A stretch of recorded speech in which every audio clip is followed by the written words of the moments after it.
Hello friends, you're with the Lonesome Gamer, and I'm still playing Genesis. And it's 1400 to 1350. And at the end of the last turn, for the first time, I actually did this victory point count, just to get an idea what the actual situation is here. And it was kind of interesting because, you can see here on that victory point track that Egypt is in the lead with 39 points, but not so much ahead before Mitanni with 35 points.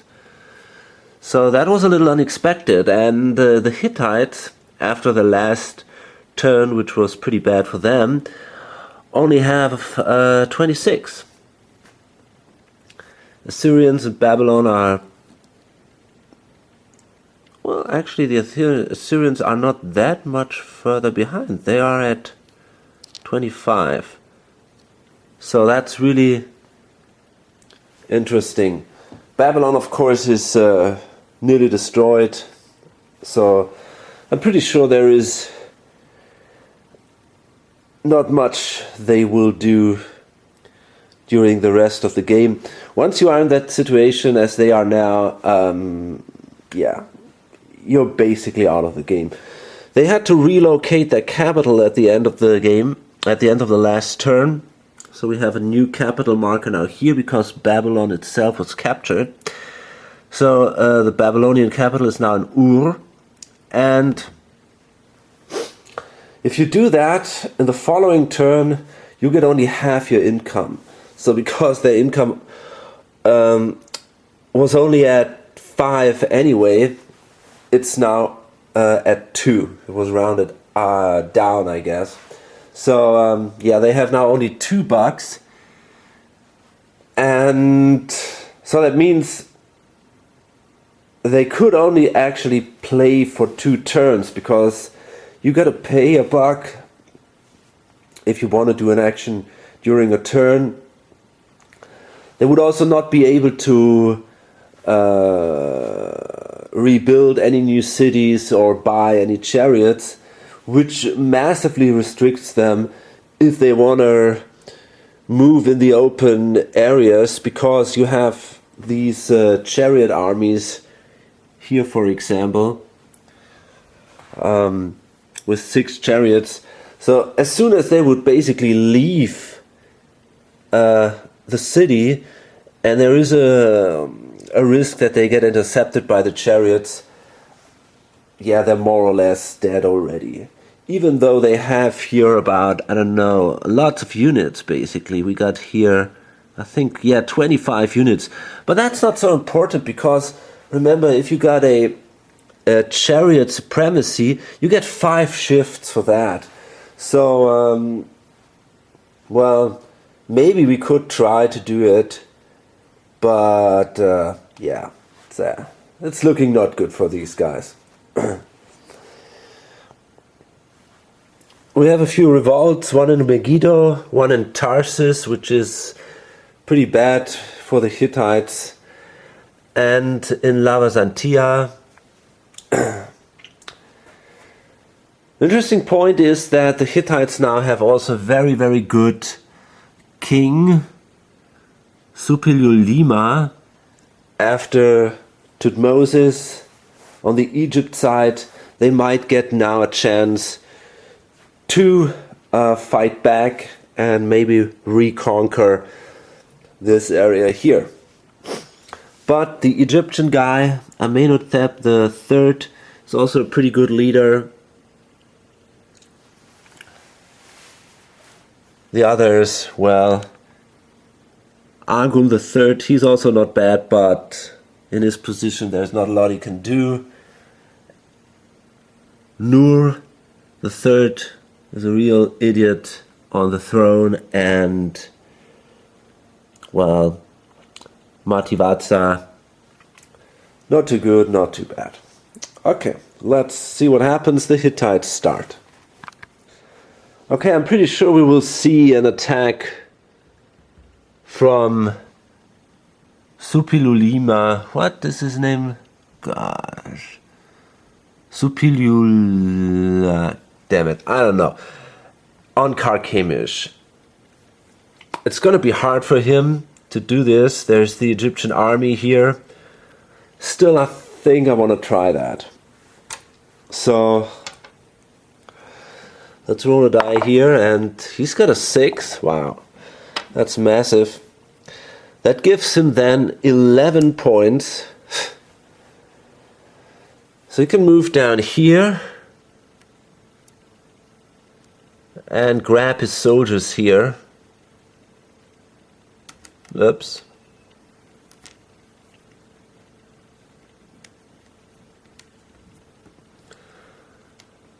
Gosh. Okay. There we go. So that's 1, 2, 3, 4, and 2, 3, 4, 5, 6. So they are down at 5 points now. Now let's see. Question is, do the Egypt want to use their chariots? 5, 8, 10, 12. And the others have only 10 chariots. So, well, we might see a first battle outside of the city. I think that makes sense. So, yeah.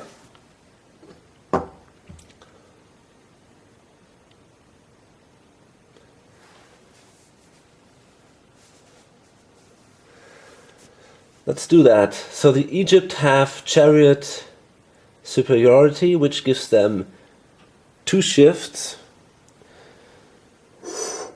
And we have, oh boy, that's, so they got 12. That is 36. And that's then 41, 44 versus, that's 30, 40, 45. So yeah, I'm pretty sure there is no special shifts for the numbers then. And this is by far the biggest battle we've seen until now. So 2 shifts for Egypt because of this chariot superiority. 4 shifts because of the tactical rating of Supilulama. And therefore 2 shifts in favor of the Hittite. But they play a tactical surprise, which gives them 2 more shifts. And that could be the critical point here. Let's see. Oh boy. Now that sucked for the Hittite. So they can subtract 4. So they lose 20%, Egypt loses 10%. Okay, that was a pretty bad defeat here. The Hittite lose 9 units, so therefore they lose 5 chariots and 1 and 4 infantry. You remember you have to lose at least half the number of the units you lose has to be chariots. The Egypt only lose 4 units, so therefore only 2 chariots and 2 infantry.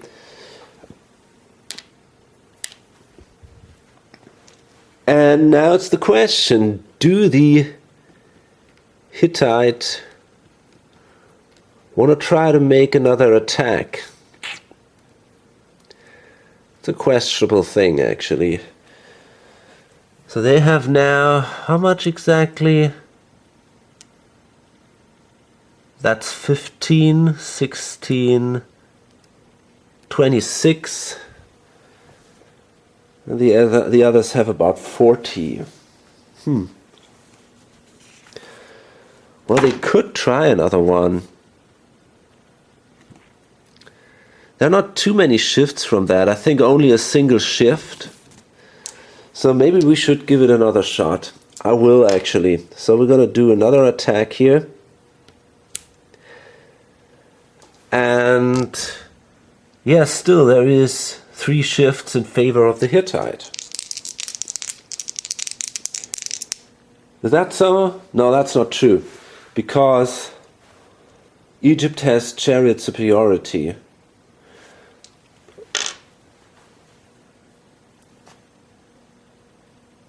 Or maybe even chariot supremacy. If they had 3 times the number of chariots, but that's not the case here. So they have chariot superiority, which gives them 3 shifts. Therefore, it would be only 1 shift in favor of the Hittites. Hard to tell if they want to risk that or not.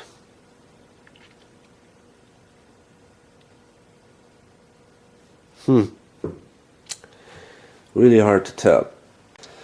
This is such a vital space. I think I want to try it again. But first we got to roll for leader loss here. And that's not the case. Now let's do this attack. Okay, that's 30%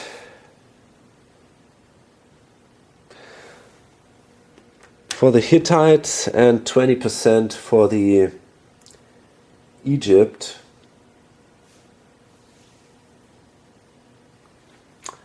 So again, not great. Let's see.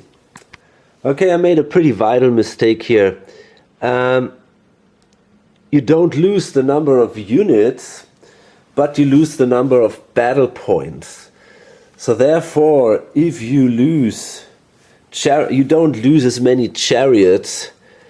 And I got to recalculate all this stuff from the last battle.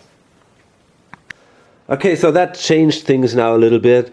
The Hittite ended up only losing 2 chariots, because that means that would have been 6 battle points and 5 infantry. That's 11.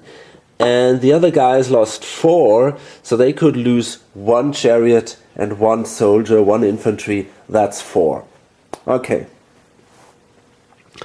And now we will actually see the next battle here.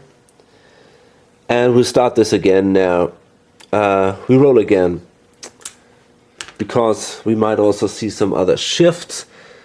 So now we have here 8, that's 24, that's 34.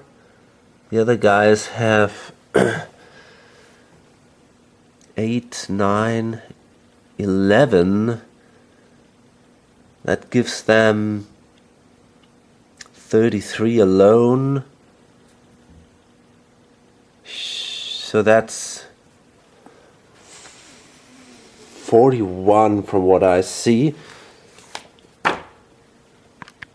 Okay, so we have no shifts from the ratio here.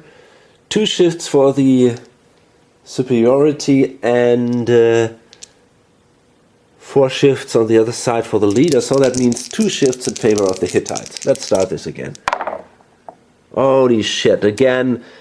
Pretty terrible result for the Hittites.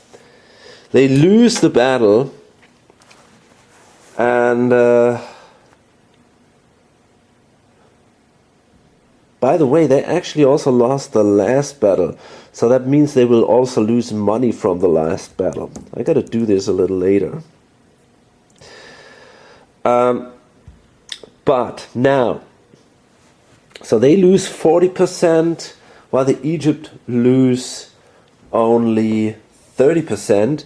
I'm going to calculate this and do the leader loss roll and everything, and then tell you what we ended up with.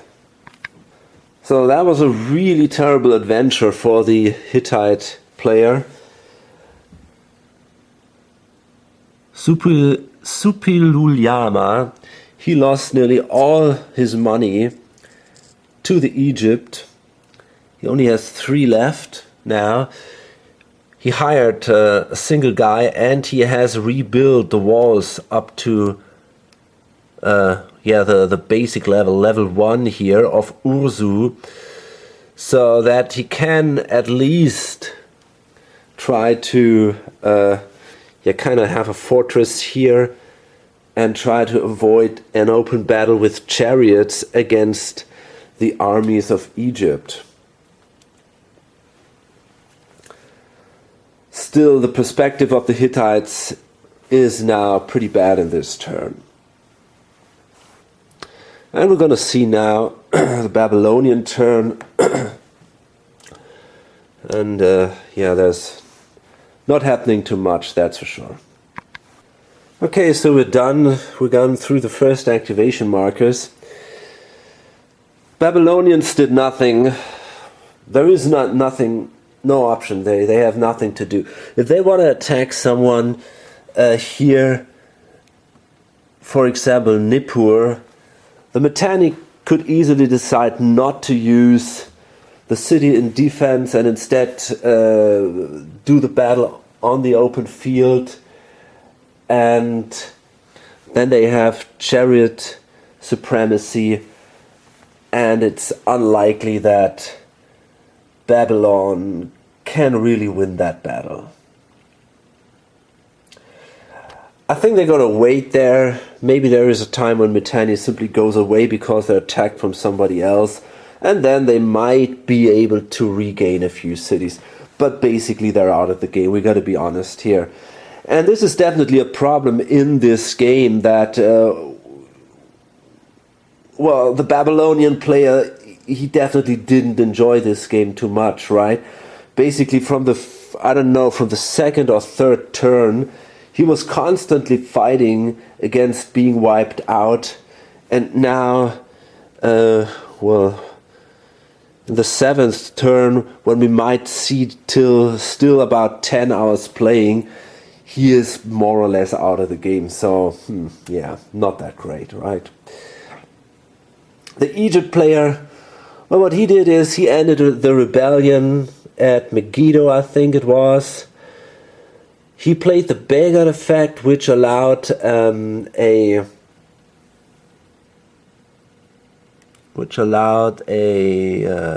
this peasant unit to simply get a city, which was Zidon, and then he used his pharaoh with a good high campaign rating to grab some hired units to simply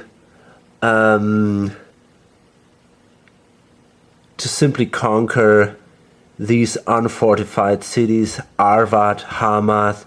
The next turn we're going to go for Aleppo, and then we're going to see what happens. Maybe we can actually take Ugarit. There is no reason right now to attack the Hittite or even the Mitanni, although we could think about that. But there are still quite a few independent cities here in the Egyptian Empire that have to be conquered and that might give additional points. And so therefore, that might do it for now. In addition, if Egypt cannot use his chariot supremacy, they have to rely on their infantry, which is not too impressive here because, lots of their infantry units are garrisoned throughout the empire, and in the end, their army only consists of about 6 units right now. Of course, they can hire some in the next turn, then they have 8 units, but still, it's not going to be easy to conquer, let's say, some Mitanni cities here, which are fortified and also have a garrison in there. So there might not be a reason to do this. So it's a difficult situation right now.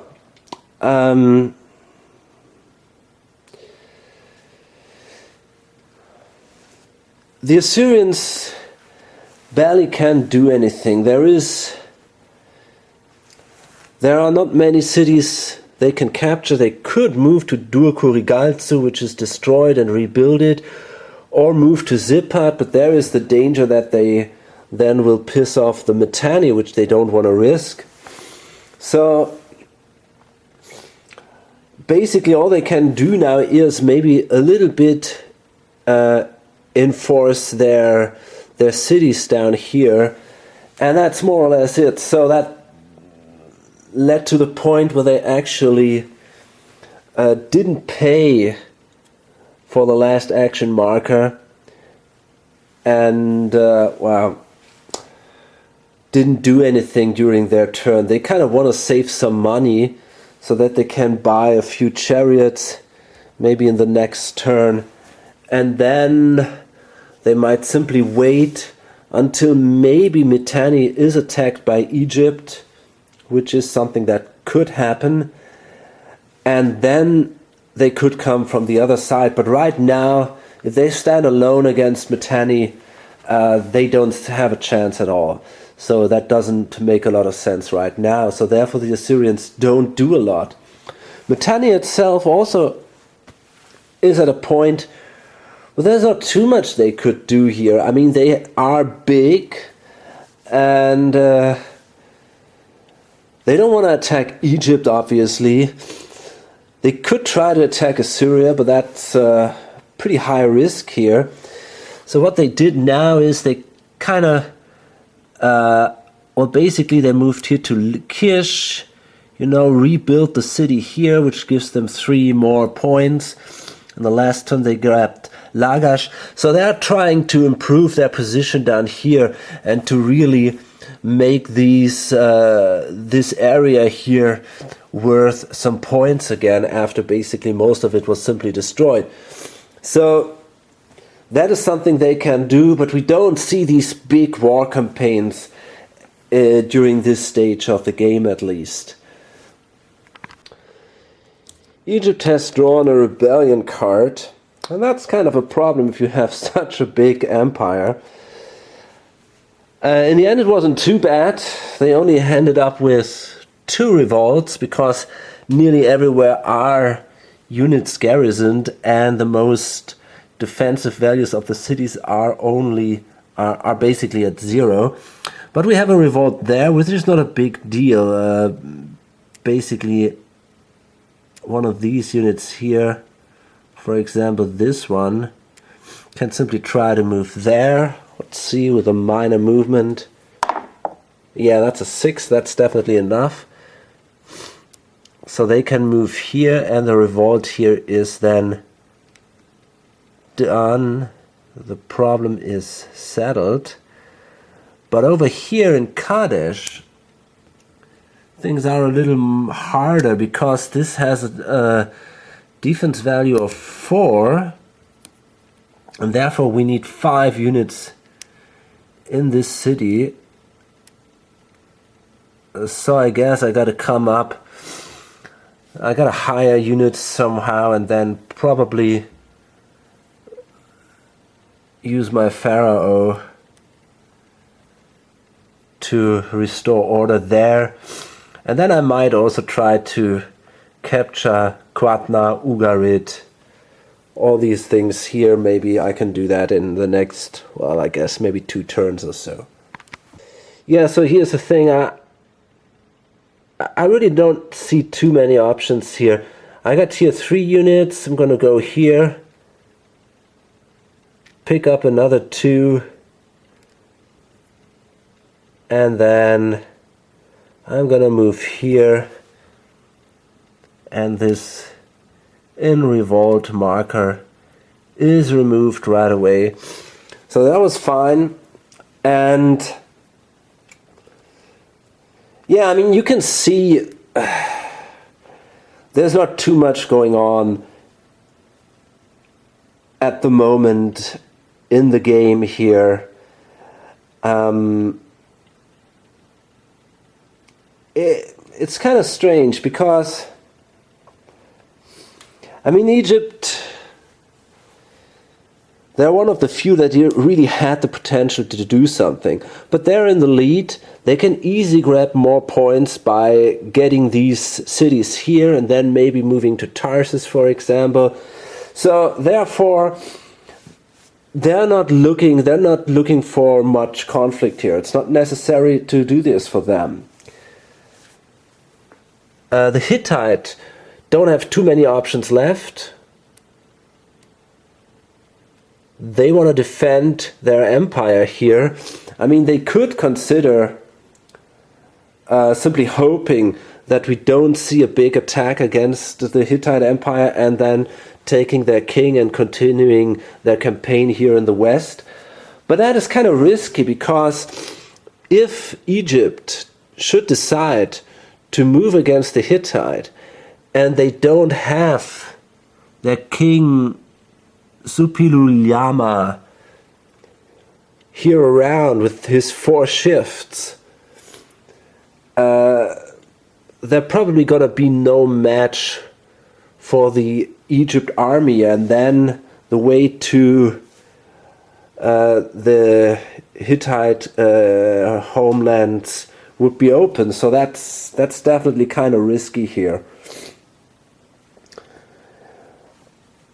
But we'll see how the markers, in which order the markers are drawn. Maybe if another Egypt marker is drawn before the second Hittite marker is drawn, the Hittites could say, okay, now we're gonna risk it.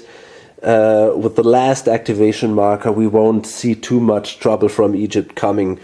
So maybe that's a consideration they could do. It's a similar thing with the Mitanni. I mean, they have a nice little army here, but the problem is that chariots are down there. So what can they do with their army? Not too much. I mean, they cannot attack Egypt because Egypt has all the chariots around. And basically Mitanni is happy as long as Egypt doesn't want to attack them. They could attack Assyria, and that is possibly an option. But as long as we have the chariots down there and the other troops up there, yeah, that also kind of sucks. So I'm not sure what to do in this situation. Maybe I can bring these troops together somehow. That could be an option, and then. But there is no real need to attack Assyria. We'll see about all this. It's really a tough. It's a strange stage at the game now. So Assyria, they were really unlucky during this turn. They've drawn now for the second time this Astarte card, where they got to pay $1 for each monument, for each city space, home kingdom city space, without a monument. So that did cost them twice $6. And they weren't that rich from the beginning, so therefore they've lost $12 thanks to these cards. They have that console cards here, but that only works on cards played by other players. So therefore they were really unlucky here. They couldn't do a lot. What they did is they moved a few troops here to Nineveh just to prevent an attack from Mitanni here. Some troops stay in Ashar. This feels like a lost turn. They try to save some money, but it's really hard to do anything at all in this situation here. I don't know. Okay, so Egypt actually had his third counter now, and they managed to basically capture all these cities here, Hamath, Aleppo, all with, because they were unfortified, they simply used minor actions to bring a unit there. They also solved the problems here, the rebellion in Kadesh, and they managed to capture Qantna, and now they are preparing for an attack on Ugarit. If they manage to do this in this turn, and I'm pretty sure they will, they had a pretty successful turn actually. And now let's see who's next. And the Hittites still have quite a few markers left here. But it's Mitanni first. And again, we're in a situation where it's hard to decide what to do. Well, we might move to Zipat, try to get our hands on that.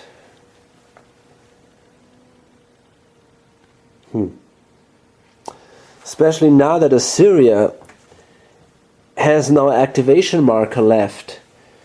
We could now move down here and start.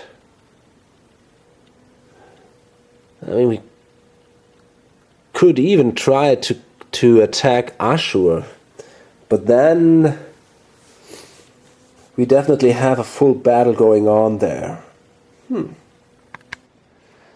So Mitanni, they thought really long about attacking Assyria. Assyria has used all its 4 activation markers, so therefore there was no too big danger during this turn from them, and they could have tried to move to Ashur, for example, destroy their capital, and thereby also reducing the amount of money they would gain in the next turn significantly. But then again, you just have to remember what happened with the ongoing war between Assyria and Babylon. Both suffered so badly from this. So it seems to me like this might not be the best idea. If we make an enemy here, the Egypt will probably take the advantage out of it and attack us from the other side. And this could end up really in a very dangerous and deadly situation for Mitanni. So instead I decided to move down here, which is pretty far away, and grab Zipat in the next turn. Take these 2 additional points there. And then we can see, I mean, we still have 3 turns left. I've drawn the assassination card. Maybe if I manage to take an Assyrian leader out of the game, I might reconsider this as an option. We'll see. So with the Egyptian player having only left a single activation marker, the Hittites decided to move west again. And because this guy is really good in battle, they managed to capture Milawata, Apaza. I think actually they already had Milawata, and they should have left a unit here. I see that. Well, yeah, I forgot that. That's okay now. Excuse me. Apaza and Wiluza up here, and now they're actually standing before Troy, which I find really cool. So I'm pretty sure we're going to see Troy fall. That's really great. Okay, fine. The Hittite had 2 consecutive turns. They managed to capture Wiluza, Troy, and also Maza.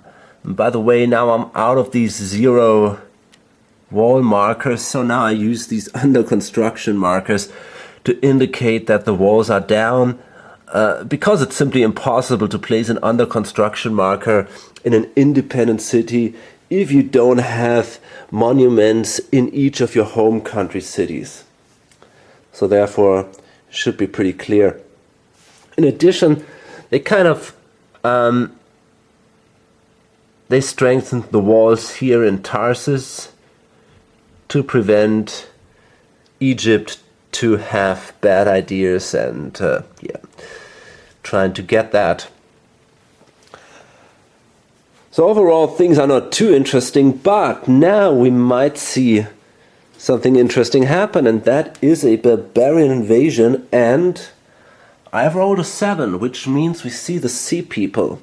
And that might bring now Egypt in some real trouble. Now let's see how many guys will show up. Sea peoples, they are not on the map, so they will gain 2d6 infantry, and that can be very painful now. Okay, these are 7. That's definitely a threat and not a small one. So, where we go?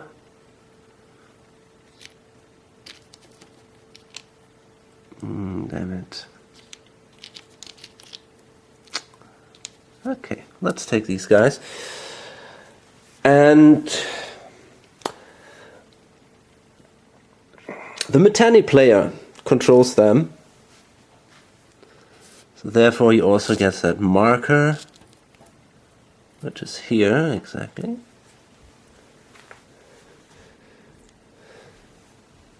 And he can now... Oh, there are 5, so we can do it like this. He can now do an attack against Egypt. Yeah, absolutely. And this could be very painful for the Egyptian player. He might lose some monuments. So, what happens is... Yeah, they try an attack here on Zeiss. Shouldn't be too hard. It only has a 2 defense. We attack with 7. But before we do this, we gotta roll a die here.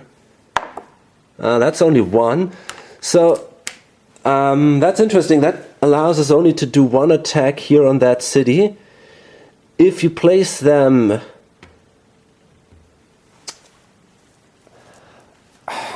Attacking a city where you start costs you only 1 point, from what I see it. So, I guess that's fine here. Let's see. Barbarian invasions.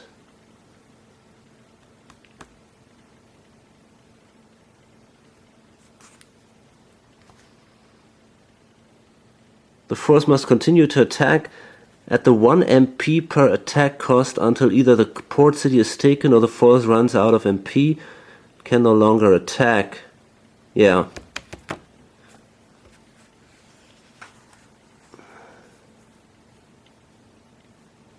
So if they don't make it now during this one single attack, they are eliminated right away. But it's not looking good for Egypt because they have these 2 additional shifts here. And they have, in addition, let's see what they got. So that's 7 versus 2, so that's 3. That gives them 5 shifts. Okay, that's not looking good for the Egypt. They suffer 10% damage and the Egypt suffer 80%, and therefore Zeiss is now controlled by the sea people. Egypt loses their peasants and the walls are down, and the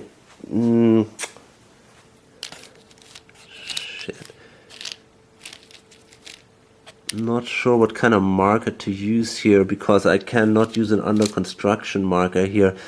I think I'm gonna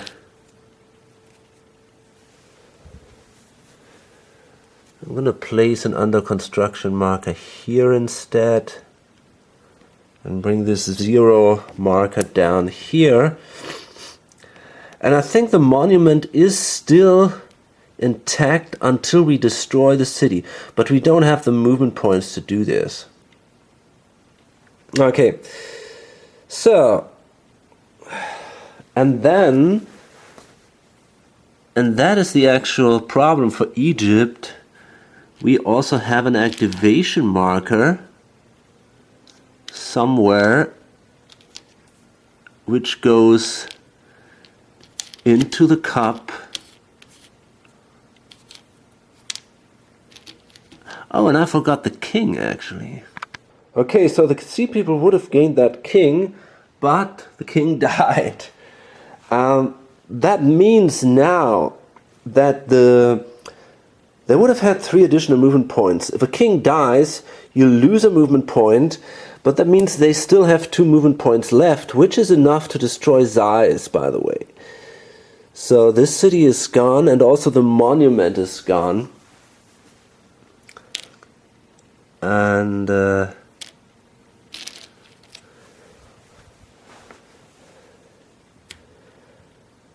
it was pretty lucky here that the king is dead, because with a campaign rating of 3, they probably would have made it in the next turn, maybe even to Thebes, so it's going to be very unlikely that this happens. Still, definitely a blowback for Egypt. Yeah, great. So it seems I've lost the marker, the activation marker for the sea peoples. Therefore, I'm going to use this Asaba thing instead. Now that sucks quite a bit. I hate it when this happens. Okay. Anyway, it's the Mitanni's action, and they're now gonna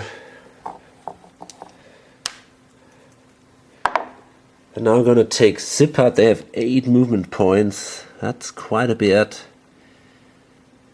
Okay, so they can now move here with 1 point. And it is really tempting now to take Samara and cut off all these guys. That would be pretty awesome. But it will definitely lead to a conflict, to a massive conflict with Assyria.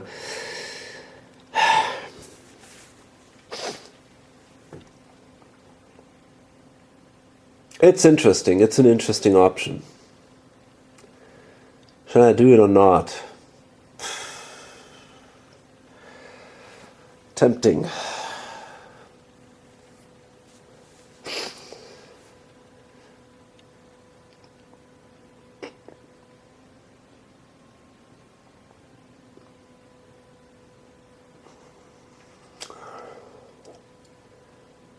Huh.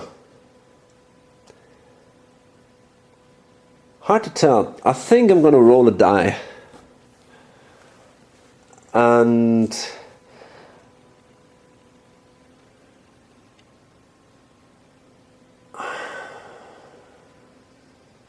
it's really hard to tell. I think I'm going to do this in a 50-50 way here. On a 1 to 3, I'm going to attack. Otherwise, I won't.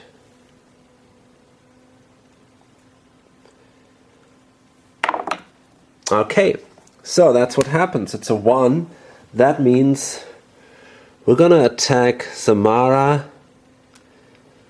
So we have 7 movement points left.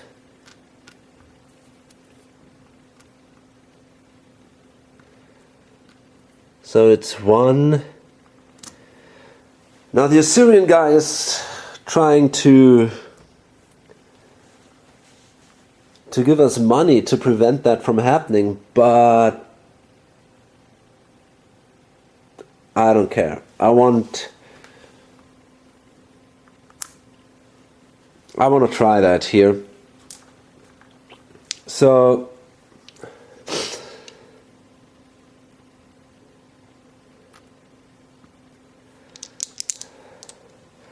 I got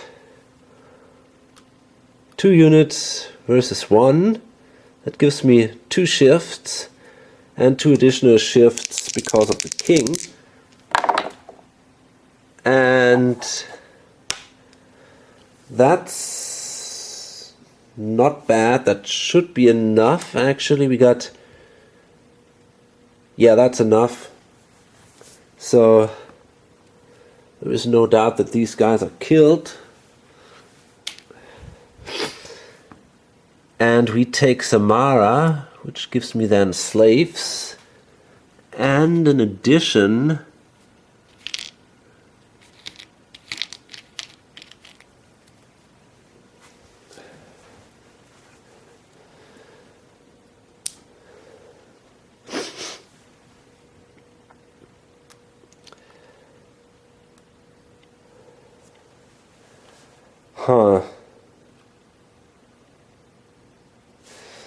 so let's see. I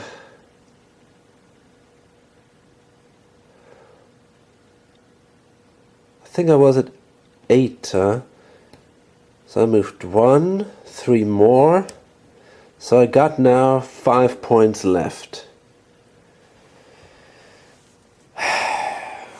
1, 2, 3, 4. No, I got 4 points left. Okay. That would be enough to move to Nutsi and destroy that. Yes, and that's what I want to do. So I'm going to go in here and I'm going to destroy Nutsi. And actually I think I'm going to... Not sure if I want to leave a guy here. Yeah, why not? It gives me a little bit of money. No, but there's a destroyed city, so I don't get anything of it. So therefore, I'm simply going to destroy the city there.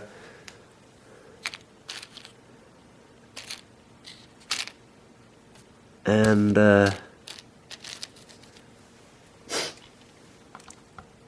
okay, so finally we see some movement here in the game. And that's a pretty big problem now for the Assyrians, because all these guys are now isolated.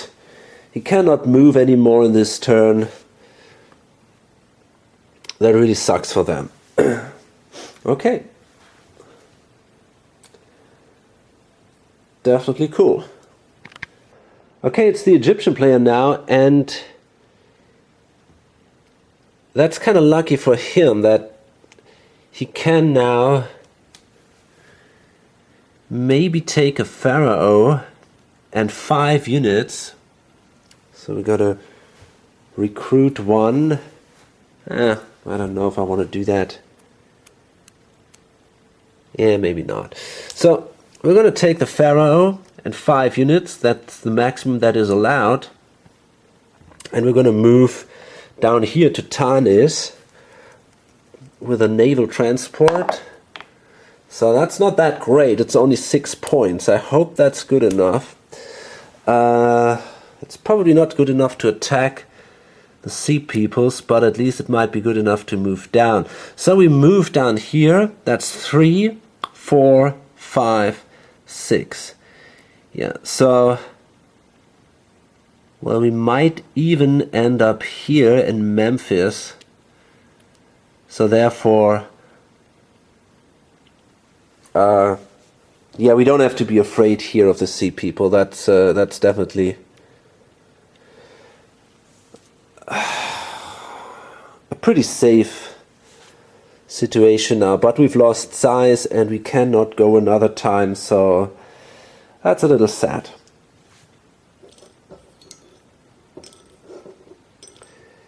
In addition, is there anything we can do with a minor movement action? Maybe we can try to get this city. Yeah. Maybe with a guy from here. Let's roll a die, and that's 5. That's fine. That's enough. Oops, shit.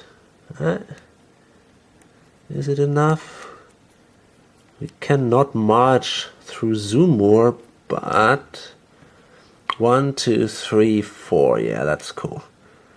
Okay, so there we go. That's basically all we do. 2 markers left in the cup. Babylon. Well, I mean, they can now actually simply try some desperate attempt, and maybe they can regain Nippur. It is possible. So they pay a buck. We see a rebellion here, but that has no consequences for Babylon. And well, they can now activate all these suckers and simply try to...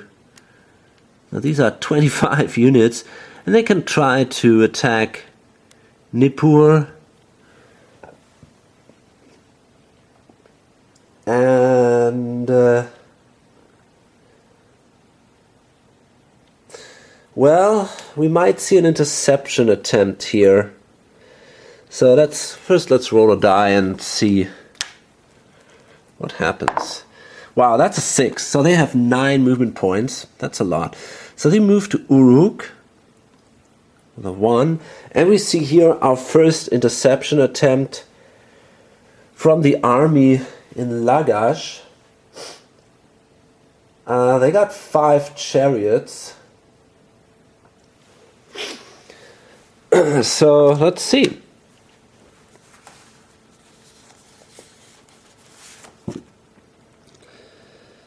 So we intercept from a city space, so we get a +3. So that means we need a 9, right? Yeah, well, it's going to be hard, but we can do it. That's just an 8. Damn. Not good enough. So the interception failed. And then we can grab this guy. That's another movement point. And start attacking Nippur. Okay, and we might see now another interception attempt. And this time, because we are intercepting into a friendly city space, an 8 would be good enough. Nope, no way. So we didn't make it. And that means Nippur now has to fight against 26 units. Well, I'm pretty sure this is not gonna be too great for them. So we have 26 versus 5, and the Babylonian king has also a tactical rating of 2. So they have 7 shifts. Well, that wasn't too great, but it's still not such a big deal. They can go up to 60% without taking any losses. So that means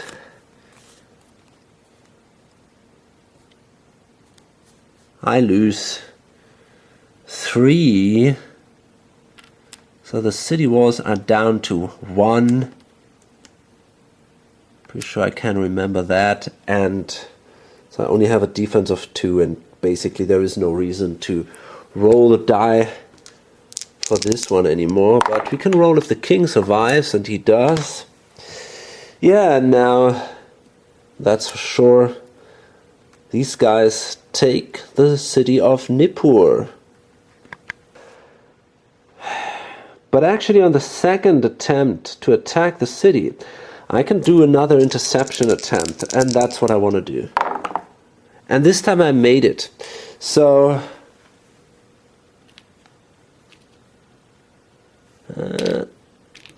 technically there's still a unit sitting in here, and we now can move with the army to Nippur and use our chariots to defend the city. Now that's not going to be so easy for the Babylonians anymore, because 5 chariots, that means 15 and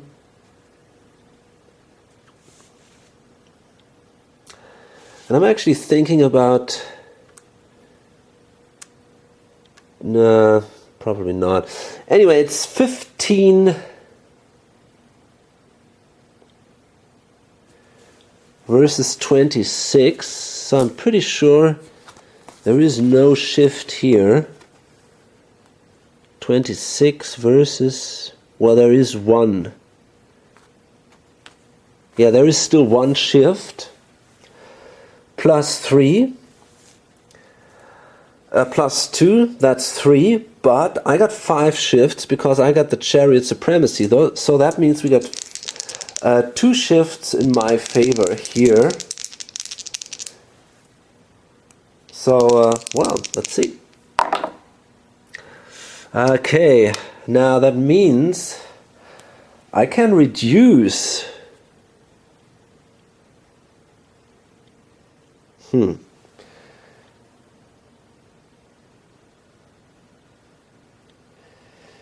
Yeah, I can reduce the other forces' damage by 2, so they do 30% damage. And I do 50% damage, and that's a lot. 23, so 50% is 12, or...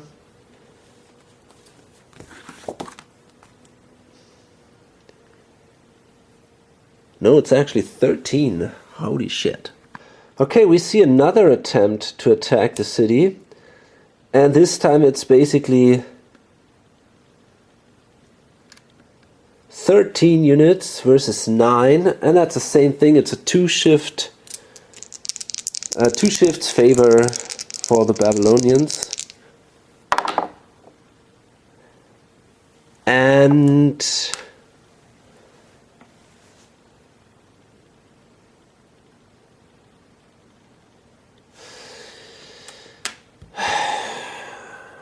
no, not for the Babylonians, but for the other guys. I'm not absolutely sure who's the attacker in this case. I think actually the Babylonians are, because now they had to regroup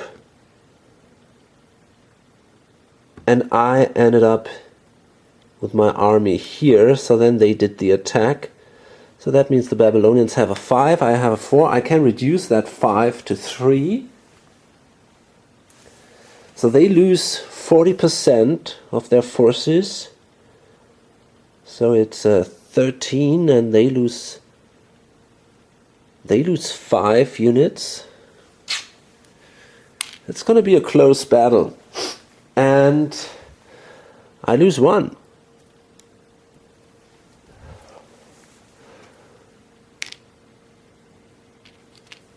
So I still got chariot superiority, because I got 2 left and the others have none.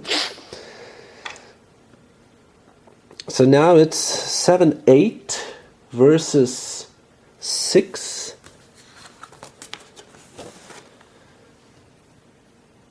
And it's pretty much, it looks like I can hold this city.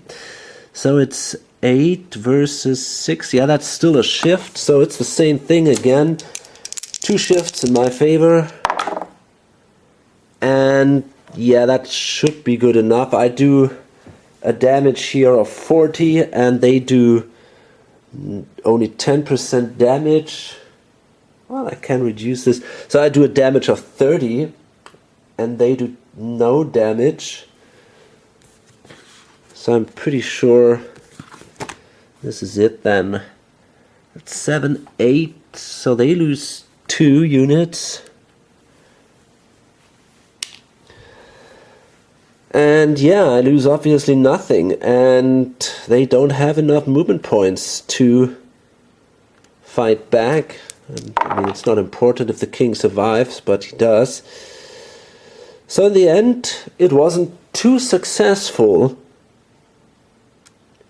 for the Babylonians.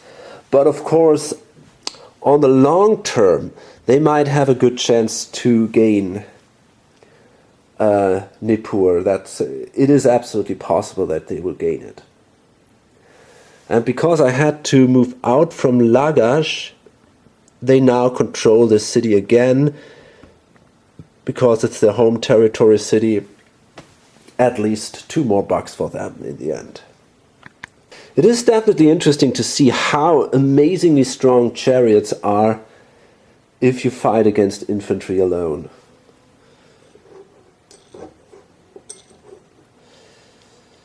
So now we have that Sea People's marker, and honestly I don't think I want to do anything here.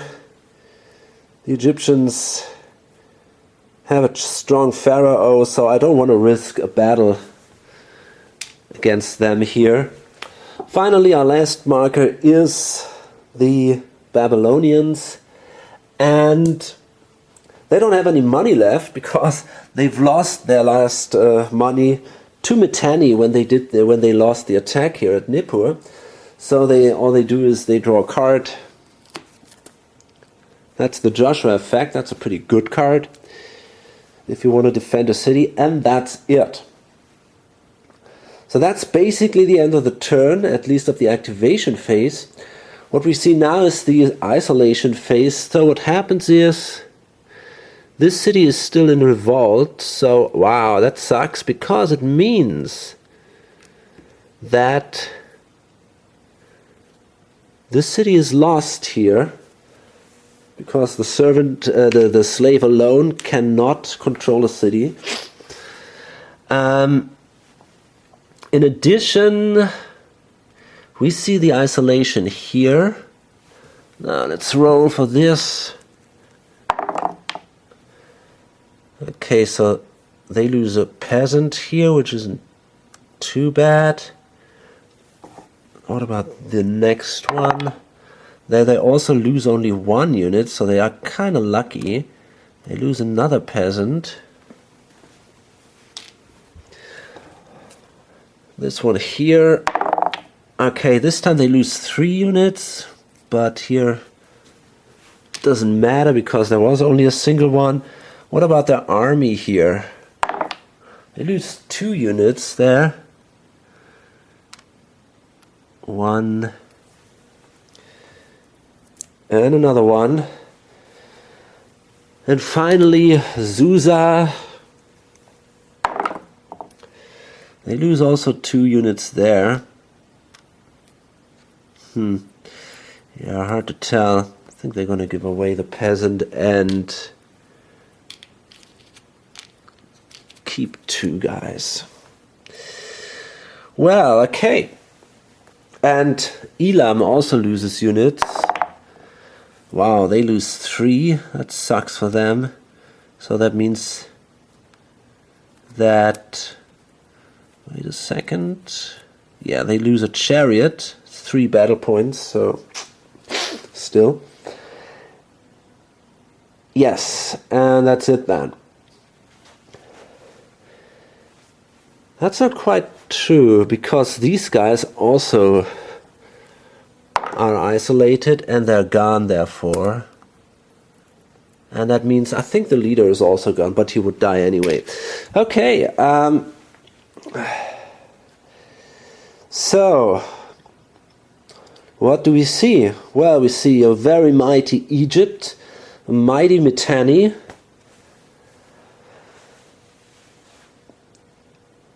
Hittites, well, they kind of consolidated a little bit. Here they now control more or less whole Asia Minor. It's going to be interesting if they can fight back somehow.